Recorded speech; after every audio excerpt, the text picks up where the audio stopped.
How's your night going so far? Oh, almost fell asleep there. Canucks rocking a 50% shooting percentage for a minute there. Yeah, well, I mean, the Islanders are just stifling. Holy. It might not be a dump and chase night. Might need to try and generate more off the rush like our first goal there, because man, are they hard to play against. Well, like we talked about, I think we're talking about the ups.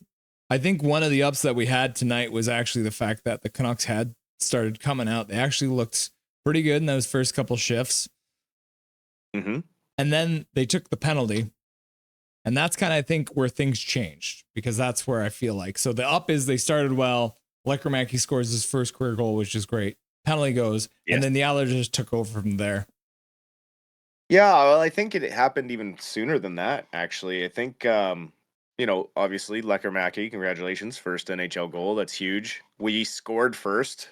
That's also another big up. But immediately after we scored, we had one of those shifts where it was going well, and then we got caught out there a little too long, and then we got hemmed in, and that's when the momentum started to change.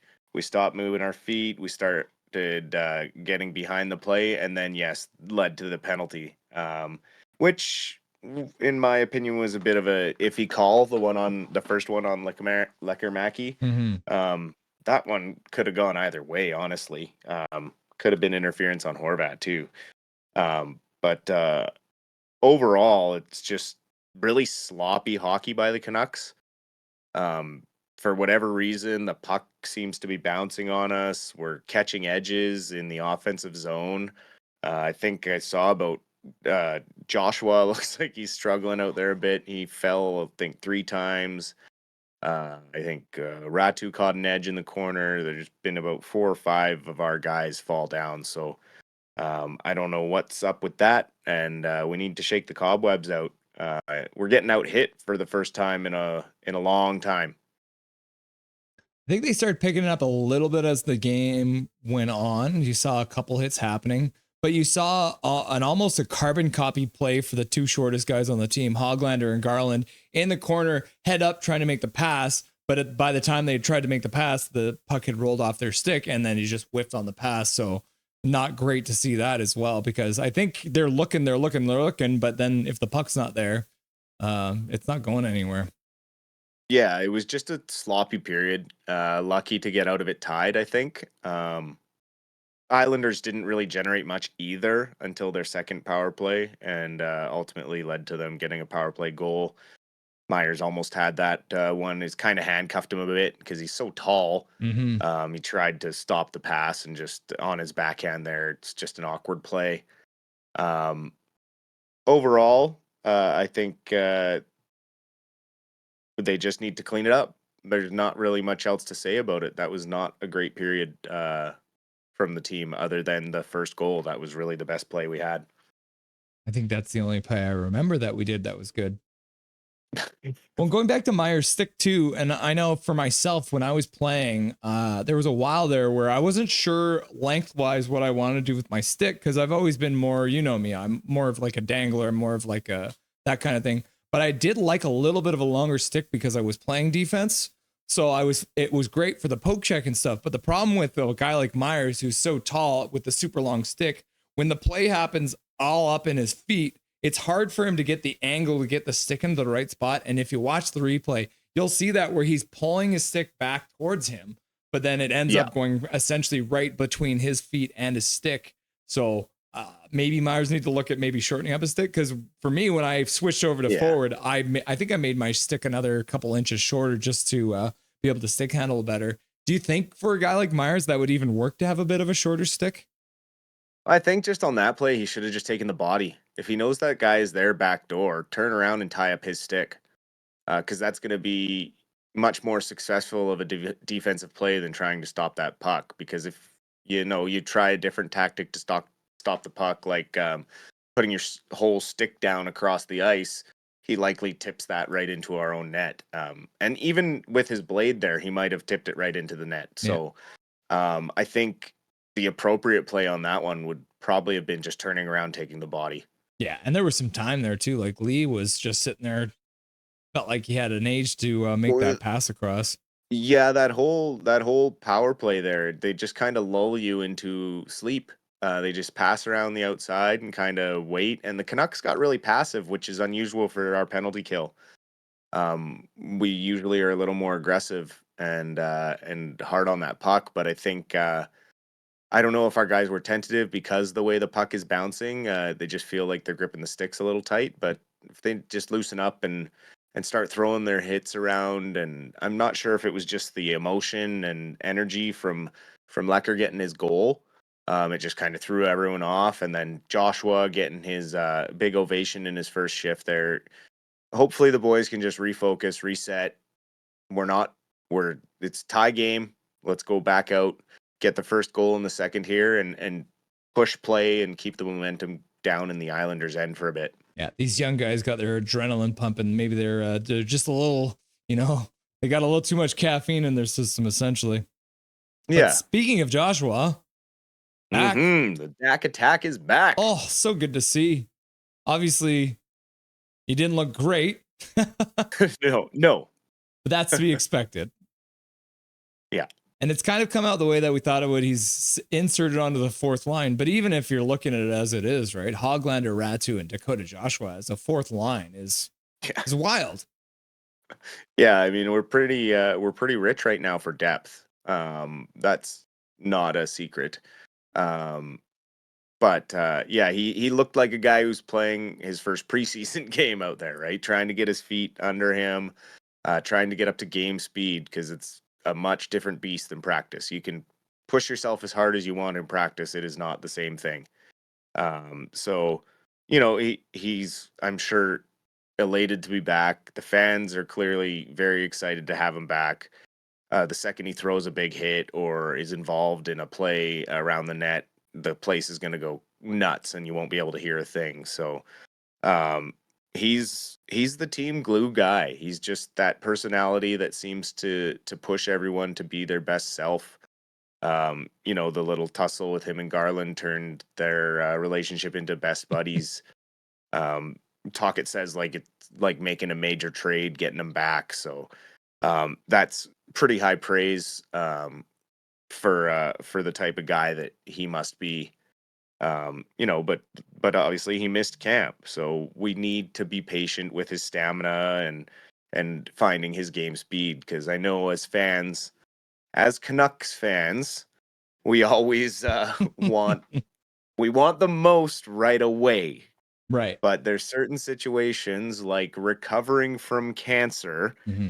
that you might need to be a little patient with a guy finding his game legs. Yeah, and then hence the fourth line. He'll probably get maybe 10 minutes tonight. And when you're talking there, I realized, does that mean that Dakota Joshua and Connor Garland are the stepbrothers, right? Because you remember in Step Brothers, they started as enemies and then they became best friends. 100%. They're doing ninja they're doing karate in the garage and all sorts of stuff. But the nice thing is the team has been playing well enough that he doesn't have to come in and be a savior. We've gotten by without him, and we all know as fans the energy and excitement he brings night in and night out will come back. Often last year, him and Garland and Bluger, they turned the game around in a moment's notice and drive the momentum and just push the play the other way, whether it be a big hit from Joshua or Garland digging one out of the corner and finding Bluger or Joshua out front. So I think we're maybe 2-3 weeks away from that type of excitement again from a player like Joshua. I'm sure he's eager to push himself to be the best he can, and I don't see it taking long. Yeah. So last game, I could hear the fans cheering something. I wasn't quite sure what the cheer was, but I later found out it was a Ryan Kesler chant because he was in the crowd. Ryan Kesler doing a little bit of a media round. He's been in town. He was doing a charity tournament, Canucks Autism Network, and then he was at the game last night. Seems like the bad blood between the Vancouver fans and the Ryan Kesler has been subsided. It seems like everyone loves him again. And he even went on Donnie and Dolly and essentially said, looking back, I now regret demanding the trade. What are your thoughts now, looking back on Ryan Kesler and where he's at right now? I mean, I've tried to never really hold any ill will to a player wanting to chase a victory. wanting to win the Stanley Cup. I Mhm. mean, that's the ultimate goal of a player when you make the NHL, is it not, to win the Stanley Cup? If it's just to make the NHL, then I don't know what all these kids are doing in their bedroom or in their basements playing mini stick hockey, and it's Game 7 of the Stanley Cup Finals, right? Like that's what everyone did. That was the big thing. So, to ask for the trade in 2014 when it was a tough time for the team, looking rebuild right down the barrel, um, he wanted to win. The loss in 2011, he talked about being the hardest loss he's experienced in his life and still is. Um, so it's fair that he wanted to chase the win. Um, I never hated him for it. It's a business, and obviously it was hard to watch the end of his playing career because I was a Kesler fan. I wanted him to win, but then he battled injuries, and then later in the last couple of years of his career, he was diagnosed with Crohn's disease. And so, someone with a spinal cord injury, um, I can fully relate to digestive woes and what those can do to your quality of life and how exhausting that can be. So, um, you know, ultimately, I just hope that the organization can do the right thing and get him either signed for one day to be able to retire as a Mhm. Canuck and welcome him back, and or get him up in the ring of honor right next to Burrows or something like that, because he definitely deserves it for everything he gave to this organization as a player. 2011, we don't beat the Predators without him, Right. so he definitely will live in the hearts of Canucks fans forever. You can tell, like you said, the chance he's been forgiven for his unceremonious exit. And I look forward to the day that he gets that chance to be honored by the organization and go out on his terms, because it's awful sad that he didn't get to choose when he retired. His body chose for him. So Right. I think luckily, he's now found a new passion in coaching U15 hockey in Detroit, because his hmm, son Riker is getting up there in for hockey age, and he coaches his son Riker and potentially sees himself as an NHL bench coach down the road. So we'll have to keep an eye on Kessler's coaching career as it goes forward here. got Kessler and Burrows on the bench in Vancouver. Can you imagine? Oh, and the Sedins, look out! Yeah. Well, the thing I'll say about Kessler and the trade request is the person I always bring up is like Kiprasov, right? Because Kiprasov essentially refused to be traded, and at the point in his career that he was, if they would have traded him, it would have been a better thing for the team because they could have gotten assets back for him. And instead of Hmm. the Calgary Flames getting any assets for Kiprasov, they got nothing, right? So I mean, Yeah. yeah, I've forgiven Kessler now. Yeah, they would not have beaten Nashville that year if it weren't for Kessler. Yeah, and obviously in the heat of the moment, you're upset when players do things like that. You feel betrayed as a fan, and you feel like the carpet's been pulled out from under you, because you want every player in your organization to retire in the jersey, right? So it's tough especially when they're fan favorites, to see them go when the time does come, because it happens all the time. It's probably going to happen again where a player we don't want to see leaves, Like Bo Horvat, like Bo Horvat. right? Little news came out. I think it was out of 32 Thoughts. Penguins fire sale. Everyone's available except for 87. So then the question is, Canucks are looking to upgrade their defense. Are you looking at a Pedersen? Are you looking at a Letang? If you're Alvin, are you taking a stab at either one of those guys? What are you thinking?